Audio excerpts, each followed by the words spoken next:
Hi guys, स्वागत है आप सभी का एक और नई वीडियो में। तो गाइस, आज की इस वीडियो में मैं आपको पढ़ाने वाला हूँ एक स्टोरी के बारे में, जिस स्टोरी का टाइटल है the value of money. Value का मतलब होता है कीमत, ऑफ यानी कि मनी मतलब कि पैसे। ठीक है, पैसे की कीमत इस स्टोरी का टाइटल है। इसमें आपको एक एक वर्ड की हिंदी मीनिंग पता चलेगा और देख सकते हैं कि सबसे पहले आपको वर्ड दिखेगा और इसके बगल में इसकी हिंदी मीनिंग लिखा हुआ रहेगा, जिससे कि आपको अच्छे से समझ में आए। और वीडियो के अंत में इसमें जितने इंपॉर्टेंट वर्ड्स हैं, इन सारे वर्ड्स के बारे में मैं बिल्कुल डिटेल में बताऊंगी। इसमें आपको बहुत सारे इडियम सीखने को मिलेगा और वो भी डेली यूज, जो कि आप अपने डेली लाइफ में यूज करते हैं। साथ में मैं आपको इसमें कुछ कॉन्सेप्ट भी बताऊंगी इडियम से रिलेटेड, कि आप इडियम से कैसे डेली यूज के सेंटेंसेस बना सकते हैं, जो कि आपको अंग्रेजी सीखने में बहुत हेल्प करेगा। एक इडियम से आप कैसे बहुत सारे सेंटेंस बना सकते हैं। और ये भी बताऊंगी कि ये जो वर्ड है ये क्या है, इडियम है कि फ्रेजल वर्ब है कि नाउन है। सारी चीज़ें आपके लिए बहुत ही इंपॉर्टेंट है यदि आप इंग्लिश लर्नर है तो, या फिर किसी भी कम्पिटिटिव एग्जाम की तैयारी कर रहे हैं, तो सभी के सभी वर्ड्स और ये स्टोरी बहुत ही इंपॉर्टेंट है। बहुत सारी चीज़ें इस वीडियो में आप सीखने वाले हैं। तो चलिए बिना किसी देरी के वीडियो को शुरू करते हैं। तो जब भी आप इंग्लिश के सेंटेंस को समझना चाहें इसको हिंदी में, तो आपको क्या करना है कि एक एक वर्ड की हिंदी मीनिंग पता करते जाना है, जिससे कि आप इजीली बड़े से बड़े सेंटेंस को ट्रांसलेट कर लेंगे। तो देखिए, सबसे पहला वर्ड क्या है, वन डे। वन डे का मतलब होता है एक दिन। इस तरह से आपको आराम आराम से एक एक वर्ड को समझते जाना है। एक दिन, अ क्लास टीचर। अ यानी कि एक, क्लास टीचर मतलब कि एक क्लास टीचर। स्टैंड्स ऑफ, ठीक है। स्टैंड अप एक फ्रेजल वर्ब होता है जिसका मतलब होता है खड़ा होना। तो यहाँ पे ये जो सेंटेंस है प्रेजेंट इंडेफिनिट का सेंटेंस है, इसलिए यहाँ पे स्टैंड में एस लगा है, ठीक है। स्टैंड्स ऑफ यानी कि खड़ी होती है। इन फ्रंट ऑफ ये एक प्रीपोजिशन होता है जिसका मतलब होता है कि सामने। तो एक दिन एक टीचर खड़ी होती है किसके सामने, हर स्टूडेंट्स, अपने छात्रों के सामने, ठीक है, अपने छात्रों के सामने। हर आया है यहाँ पे टीचर के लिए, ठीक है, कि टीचर और स्टूडेंट्स यानी कि छात्रों, ठीक है। तो हर मतलब कि वो जो टीचर है अपने छात्रों के सामने खड़ी होती है। Holding a $100 bill. होल्डिंग का मतलब है कि पकड़कर या फिर लेकर। होल्ड का मतलब होता है पकड़ना, यानी कि वो हाथ में ली होगी। और $100 यानी कि $100, बिल का मतलब है नोट, ठीक है। $100 का नोट लेकर छात्रों के सामने खड़ी होती है। She tells them. शी आया है यहाँ पे देखिए टीचर के लिए, ठीक है। क्लास टीचर एक महिला है, इसलिए यहाँ पे शी आया है कि वो जो क्लास टीचर है टेल्स कहती है। टेल का मतलब कहना भी होता है और बताना भी होता है। तो यहाँ पे है कहना, कि वो कहती है। ये भी सेंटेंस प्रेजेंट इंडेफिनिट का है। सब्जेक्ट यहाँ पे शी है, इसलिए यहाँ पे टेल में एस लगा है। देम, देम किसके लिए है, देम आया है स्टूडेंट्स के लिए, ठीक है, कि वो अपने छात्रों से कहती है। वह उनसे कहती है क्या, put your hands up. Hands up का मतलब होता है हाथ ऊपर उठाना। पुट मतलब कि उठाना, ठीक है। तो वो कहती है कि पुट योर हैंड्स अप यानी कि अपने हाथ ऊपर करो, ठीक है। पुट ये जो एक फ्रेजल वर्ब है, ठीक है। पुट योर हैंड्स अप, ठीक है। ये एक फ्रेज है जिसका मतलब होता है कि अपने हाथ ऊपर करो। तो उन्होंने क्या कहा, अपने छात्रों से कहा, जो टीचर थी वो अपने स्टूडेंट से बोली कि अपने हाथ ऊपर करो। If you want this money. If यानी कि अगर, यू वांट तुम्हें चाहिए या फिर तुम चाहते हो, दिस यानी कि यह, मनी मतलब कि पैसा। जो वो $100 का जो नोट ली थी, तो उसी के बारे में बात करें कि अगर तुमको ये, तुम लोगों को ये पैसा चाहिए तो तुम सब अपने क्या करो, हाथ ऊपर करो। अगर ये पैसे तुम्हें चाहिए तो एवरी हैंड यानी कि प्रत्येक का हाथ, ठीक। एवरी यानी कि प्रत्येक, हैंड मतलब कि हाथ, प्रत्येक का हाथ। इन द रूम कमरे में, गोज अप। गो अप एक फ्रेजल वर्ब होता है जिसका मतलब होता है ऊपर उठना, ठीक है, ऊपर उठना। तो यहाँ पे है प्रेजेंट इंडेफिनिट का सेंटेंस है, इसलिए यहाँ पे गो में ई एस लगा है, गोज हो गया है, ठीक है। गोज अप यानी कि ऊपर उठता है। जितने भी स्टूडेंट थे इस क्लास में, सभी की हाथ, प्रत्येक के हाथ क्या हो गया, कमरे में यानी कि यहाँ पे देखिए रूम में, तो वहाँ पे सभी ने अपना हाथ ऊपर उठा दिया, ठीक है। सबका हाथ ऊपर उठता है। Which the class teacher says. Which का मतलब यहाँ पे जिस पर, यहाँ पे जो विच है ये एक रिलेटिव प्रोनाउन के रूप में यूज हुआ है। तो इसी पर जो क्लास टीचर है वह कहती है, ठीक है। सेज मतलब कि कहती है। क्या कहती है, I am going to give. I am going to give, ये जो सेंटेंस है ये प्रेजेंट कंटिन्यूअस टेंस का सेंटेंस है गोइंग, मतलब कि मैं जा रहा हूँ। क्या जा रहा हूँ? टू गिव यानी कि देने, ठीक है, मैं देने जा रही हूँ। लेडीज की बात हो रही है तो रही हूँ हो जाएगा कि मैं देने जा रही हूँ। गिव का मतलब है देना। क्या देने? दिस मनी यानी कि यह पैसे, जो उसने $100 का नोट अपने हाथ में ली थी, तो वह बोले है कि मैं देने जा रही हूँ यह पैसे टू समवन हियर, यहाँ किसी को। समवन का मतलब होता है किसी को, हियर यानी कि यहाँ, ठीक है, यहाँ किसी को मैं पैसे, यह पैसे देने जा रही हूँ। बट फर्स्ट, बट यानी कि लेकिन, फर्स्ट मतलब कि पहले, लेकिन पहले, लेट मी डू दिस यानी कि मुझे यह करने दो। ठीक, किसी को कोई काम करने देना, वहाँ पे हम लेट का यूज करते हैं। मी मतलब मुझे, डू दिस यानी कि दिस का मतलब हो गया यह, और डू का मतलब होता है करना, ठीक है। तो मुझे यह करने दो। क्या करने दो? आगे बता रही है, शी टेक्स द बिल, वह नोट लेती है। टेक का मतलब होता है लेना, सब्जेक्ट शी है तो इसलिए यहाँ पे एस लगा है, प्रेजेंट इंडेफिनिट का सेंटेंस है, ठीक है, प्रेजेंट इंडेफिनिट टेंस का। तो वो बोले हैं कि यू आर नॉट, अब देखिए शी टेक्स द बिल यानी कि वह नोट लेती है। यहाँ पे देखिए कि जो टाइपिंग है हिंदी का ये गलत हो गया है। इसका मतलब हो गया वह नोट लेती है और क्या करती है, एंड क्रम्बल्स। क्रम्बल्स का मतलब होता है समेटना, ठीक है। जब हाथ में कोई भी हम नोट वगैरह या फिर कोई पेपर लेते हैं, इस तरह से उसको मुट्ठी बांध के जब समेट लेते हैं तो उसको हम इंग्लिश में बोलते हैं क्रम्पल, ठीक है, क्रम्पल्स।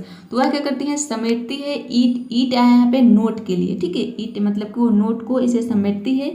ईट ऑफ इन हर हैंड्स, अपने हाथों में, वह उसे अपने हाथों में समेटती है। देन आस्किंग, और फिर पूछती है, ठीक है, देन का मतलब है फिर, आस्किंग मतलब कि पूछती है। क्या? Who still wants it, who यानी कि कौन, स्टिल का मतलब होता है अभी भी, वांट्स मतलब कि चाहता है, इट यानी कि इस पैसे को, ठीक है, अभी भी इस पैसे को कौन चाहता है। यानी कि वो जो नोट है उन्होंने क्या किया, टीचर ने कि अपने हाथ में समेट लिया और फिर इसने क्या किया, स्टूडेंट से पूछा कि मैंने इस नोट को समेट दिया है, ठीक है, तो अभी भी ये किसको नोट चाहिए। दो हैंड्स स्टे ऑफ, ठीक है, हैंड्स ऑफ यानी कि हाथ ऊपर रखना। यहाँ पर देखिए स्टे का मतलब होता है ठहरना, तो उसका कहने का मतलब है कि ठहरे रहो, यानी कि अपना हाथ ऊपर उठाए ही रखना। अगर जिसको जिसको ये पैसा चाहिए, ठीक है, अपना हाथ ऊपर ही रखना। दो teacher then drops the bill, फिर टीचर ने क्या किया, टीचर ने देन यानी कि फिर, ड्रॉप्स, ड्रॉप्स का मतलब होता है गिराना, फिर वह गिराती है द बिल यानी कि नोट को, तो फिर उसने नोट को क्या किया, गिरा दिया। तो देखिए टीचर फिर नोट को गिराती है ऑन द फ्लोर यानी कि जमीन पर, ठीक है, फर्श पर, जमीन पर उन्होंने क्या किया, नोट को गिरा दिया। और स्टॉम्प्स, ठीक है, स्टॉम्प्स का मतलब होता है कुचलना, और फिर क्या करती है टीचर, फिर वह कुचलती है, ठीक है, स्टॉम्प्स। एंड ग्राइंड्स, ठीक है, ग्राइंड्स का मतलब होता है घिसना, फिर वह घिसती है, यानी कि नोट उन्होंने क्या किया, फर्श पर फेंक दिया होगा, फिर उस पर पैर रखा होगा और उसको कुचल दिया होगा, कुचलने के बाद उसको मसल दिया होगा, ठीक है, घिस दिया होगा।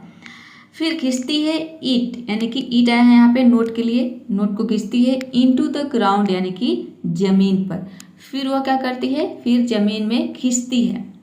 And picks it back up, और फिर क्या करते हैं, देखिए पिक अप, ये एक फ्रेजल वर्ब होता है जिसका मतलब होता है उठाना, ठीक है, बैक का मतलब है वापस, ईट आया है यहाँ पे नोट के लिए, फिर वह इसे वापस उठा लेती है, ठीक है, वह फिर उसे वापस उठा लेती है नोट को मसलने के बाद, खींचने के बाद। हाउ अबाउट नाउ, देखिए हाउ अबाउट नाउ ये एक फ्रेजल वर्ब होता है जिसका मतलब होता है अब क्या हुआ, ठीक है, अब क्या हुआ। शी आस्क अगेन, शी यानी कि वह, आस्क मतलब कि पूछती है, ठीक है, जो टीचर है वो पूछती है, अगेन मतलब कि फिर से, वह फिर से पूछती है। दो हैंड स्टे ऑफ, दो हैंड्स यानी कि हाथ, स्टे मतलब कि ऊपर ही रखना, ठीक है, हाथ ऊपर ही रखना। क्लास यानी कि क्लास में वो पूछती है। आई होप यानी कि मुझे उम्मीद है। आगे है you see the lesson here, देखिए ये एक इडियम होता है, इसका मतलब होता है सबक सीखना। तो टीचर बोले हैं कि यहाँ आप सबक समझ गए होंगे, सबक सीख गए होंगे कि इट डजंट मैटर, इससे कोई फर्क नहीं पड़ता। What I did do this money, what I did यानी कि मैंने क्या किया, डू टू दिस मनी, इस पैसे का, ठीक है, मैंने इस पैसे का क्या किया, ये मैंने नहीं रखता है, इससे कोई फर्क नहीं पड़ता है। You still wanted it. You यानी कि आप, स्टिल यानी कि अभी भी, वांटेड चाहते थे, इट यानी कि इसे, इस पैसे को आप फिर भी इसे चाहते थे। बिकॉज देखिए जो टीचर थी उन्होंने क्या किया कि नोट को पहले मुट्ठी में उसको क्या किया, पहले समेट लिया, फिर समेटने के बाद नीचे गिरा दिया, फिर उसको मसल दिया, फिर भी किसी स्टूडेंट ने अपना हाथ नीचे नहीं किया। सबको वो नोट चाहिए ही चाहिए। क्यों चाहिए, देखिए आगे दे रहा है, बिकॉज क्योंकि its value stayed the same. Its यानी कि इसकी, उस नोट की, यहाँ पे नोट के लिए इट्स आया है, वैल्यू मतलब कि कीमत, स्टे यानी कि है, सेम मतलब कि वही, उस नोट की जो वैल्यू है, जो कीमत है वह सेम है, वो कीमत उसकी कम नहीं हुई। यानी कि वो $100 है तो मसलने से वो $50 नहीं बन जाएगा, उसकी कीमत $100 ही रहेगी। Even with its creases and dirtiness. Even यानी कि विद इट्स यानी कि इसके साथ, क्रीसेस का मतलब होता है सिकुड़न, एंड डर्टीनेस मतलब होता है गंदगी। ठीक है, कि इसकी सिकुड़न और गंदगी के साथ भी इट्स स्टिल वर्थ $100। वर्थ का मतलब है यहाँ पे कीमत। ठीक है, वर्थ का मतलब यहाँ पे कीमत है, और स्टिल यानी कि फिर भी, इट्स यानी कि अभी भी इसकी जो कीमत है वो $100 ही है।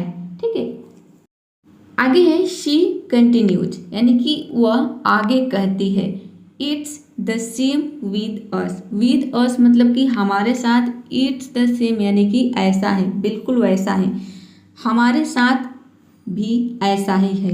देयर विल बी सिमिलर यानी कि एक समान, सिमिलर का मतलब है एक समान, विल बी यानी कि होगा, टाइम्स मतलब कि पल, ऐसे ही पल आएंगे, इन योर लाइफ यानी कि आपके जीवन में। ठीक है, वो टीचर बोले हैं कि आपके जीवन में भी सेम इसी तरह से पल आएंगे।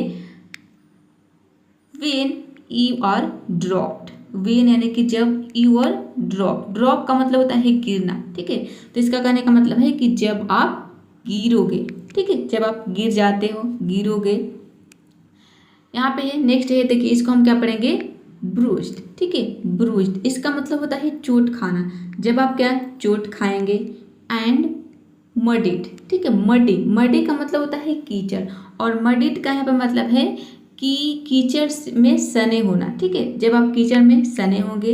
येट फिर भी, नो मैटर व्हाट हैपन्स। देखिए नो मैटर व्हाट हैपन्स ये एक इडियम है, इसका मतलब होता है चाहे कुछ भी हो जाए, you never loss your value, यानी कि आप अपनी कीमत जो है वो कभी नहीं खोते हैं। लॉस का मतलब है खोना, योर वैल्यू यानी कि अपनी कीमत, यू नेवर यानी कि कभी नहीं। ठीक है, आप अपनी कीमत कभी नहीं खोते हैं। यहाँ तक आप समझ रहे हैं कि वह टीचर आगे कहती हैं कि सेम जिस तरह से पैसे के साथ हुआ, कि पैसे को उन्होंने समेट लिया, फिर उसको मसल दिया, फिर भी उसकी कीमत कम नहीं हुई, ठीक वैसे ही आपके साथ भी होता है। ठीक है, कि आपके जीवन में भी आप भी गिरेंगे, ड्रॉप्ड मतलब कि गिरेंगे, कभी कभी चोट खाएंगे, कभी कभी किचन में सने होंगे, लेकिन फिर भी आपकी जो वैल्यू है वह कम नहीं होगी, चाहे कुछ भी हो जाए। आपको ये नहीं समझना है कि आप फेल हो गए तो आप पास, फिर आपको सक्सेस नहीं मिलेगी। सक्सेस फेलियर से ही मिलती है। आप गिरेंगे फिर उठेंगे, गिरेंगे फिर उठेंगे। इस तरह से आपको, अगर आप फेल हो गए तो निराश नहीं होना है, आपकी जो वैल्यू है वो कम नहीं हुई, आपकी वैल्यू वही है। आपको क्या करना है कि कंटिन्यू लगे रहना है, जो भी आप अपनी लाइफ में करना चाहते हैं, डेफिनेटली एक दिन उसको अचीव कर लेंगे। चलिए अब देखते हैं कि इस कहानी से हमें क्या सीख मिली। यहाँ पे एक जो इडियम है जो अभी आपने देखा, इसके बारे में थोड़ा सा डिटेल में समझ लेते हैं। बहुत ही अच्छा इडियम है, इससे आप बहुत सारे सेंटेंस बना सकते हैं। देखिए no matter what happens idiom है, इसका मतलब है कि चाहे कुछ भी हो जाए, या फिर चाहे जो हो, या फिर चाहे कुछ भी हो। देखिए सेंटेंस इससे बहुत ही अच्छा सेंटेंस बना सकते हैं और अंग्रेजी बोल सकते हैं। चाहे कुछ भी हो जाए, मैं हमेशा तुम्हारे साथ रहूँगा। ठीक है, अक्सर इस तरह के सेंटेंस हम बोलते हैं, चाहे कुछ भी हो जाए मैं ये करूँगा, चाहे कुछ भी हो जाए मैं वहाँ नहीं जाऊँगा, चाहे कुछ भी हो जाए वो हमारे घर नहीं आएगा। इस तरह से आप बहुत सारे सेंटेंस बना सकते हैं। तो देखिए सेंटेंस कैसे बनेगा, सबसे पहले जो भी आप सेंटेंस बोलना चाहते हैं उसको पहले लिखेंगे, और ये जो इडियम है इसको सेंटेंस के अंत में लिखेंगे। देखिए चाहे कुछ भी हो जाए, मैं तुम्हारे साथ नहीं रहूँगा, पहले हम बनाएंगे मैं तुम्हारे साथ नहीं रहूँगा। ठीक है, आई विल, मैं तुम्हारे साथ रहूँगा, यहाँ पे नहीं रहूँगा नहीं है, मैं तुम्हारे साथ रहूँगा, ये बनेगा I will always be with you. ठीक है, मैं हमेशा तुम्हारे साथ रहूँगा, नो मैटर व्हाट हैपन, चाहे कुछ भी हो जाए, चाहे जो हो मैं हार नहीं मानूंगा। पहले बनेगा मैं हार नहीं मानूंगा, I will not give up. ठीक है, गिव अप एक फ्रेजल वर्ब होता है जिसका मतलब होता है हार मानना, तो विल नॉट यानी कि मैं हार नहीं मानूंगा, चाहे जो हो। ठीक है, नो मैटर व्हाट हैपन्स, चाहे कुछ भी हो जाए हम अपना वादा निभाएंगे।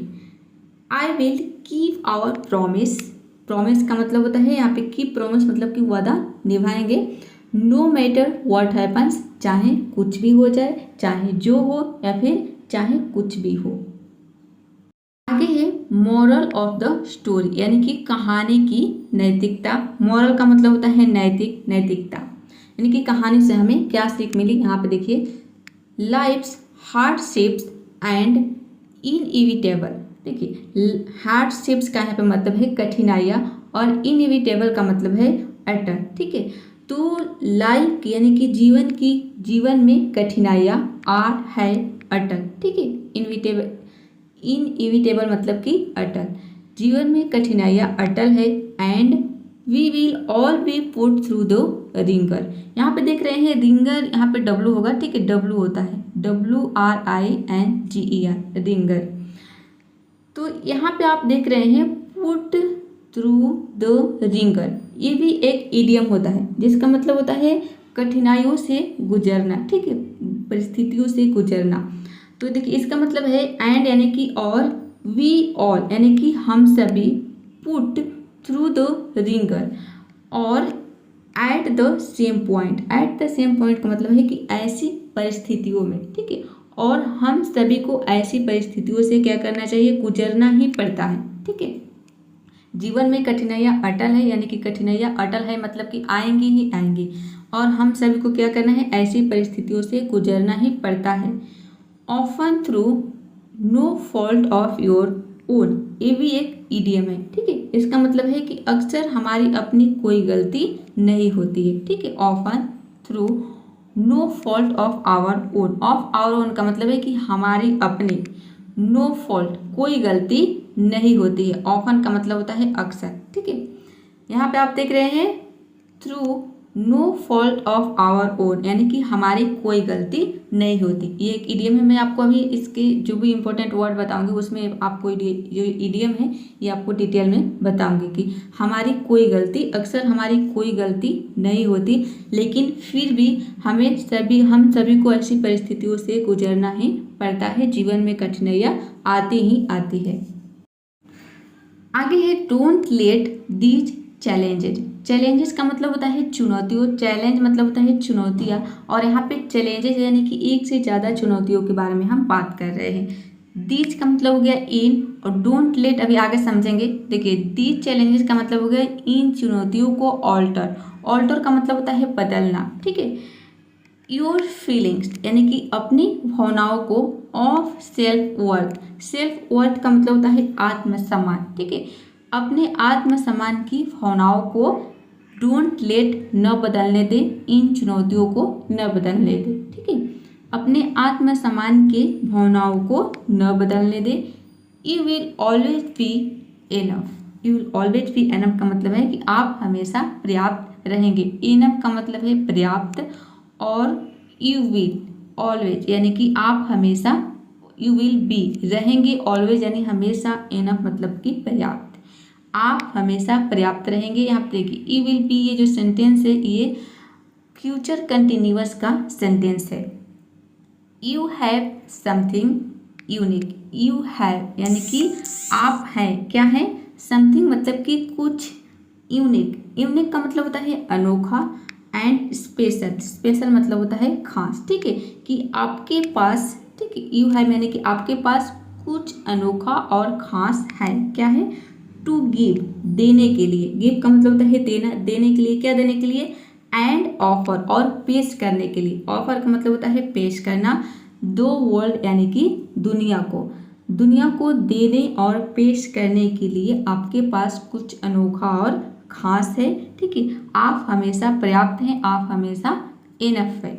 तो आई होप ये स्टोरी आप समझ गए होंगे और इस स्टोरी में आपको बहुत सारी चीज़ें सीखने को मिली होंगी। तो अभी तक आपने वीडियो को लाइक नहीं किया है तो जल्द से वीडियो को एक लाइक कर दीजिए। आपके एक लाइक से हमें मोटिवेशन मिलता है और आगे वीडियो बनाने के लिए। अब देखते हैं इसके कुछ इंपॉर्टेंट वर्ड्स और इडियम्स। तो देखिए, सबसे पहला वर्ड है स्टैंड अप। स्टैंड अप का मतलब होता है खड़े हो जाओ, खड़े हो जाना, ये फ्रेज है। इन फ्रंट ऑफ के सामने, ये प्रीपोजिशन है। हैंड अप, ये एक फ्रेजल वर्ब होता है जिसका मतलब होता है हाथ ऊपर उठना या फिर हाथ ऊपर उठाना, फ्रेजल वर्ब है। गो अप, इसका मतलब होता है ऊपर उठना। देखिए, गो का मतलब है यहाँ पे जाना भी होता है, लेकिन गो अप अगर एक साथ है तो इसका मतलब है ऊपर उठना। ठीक है, और ये क्या है, एक फ्रेजल वर्ब है।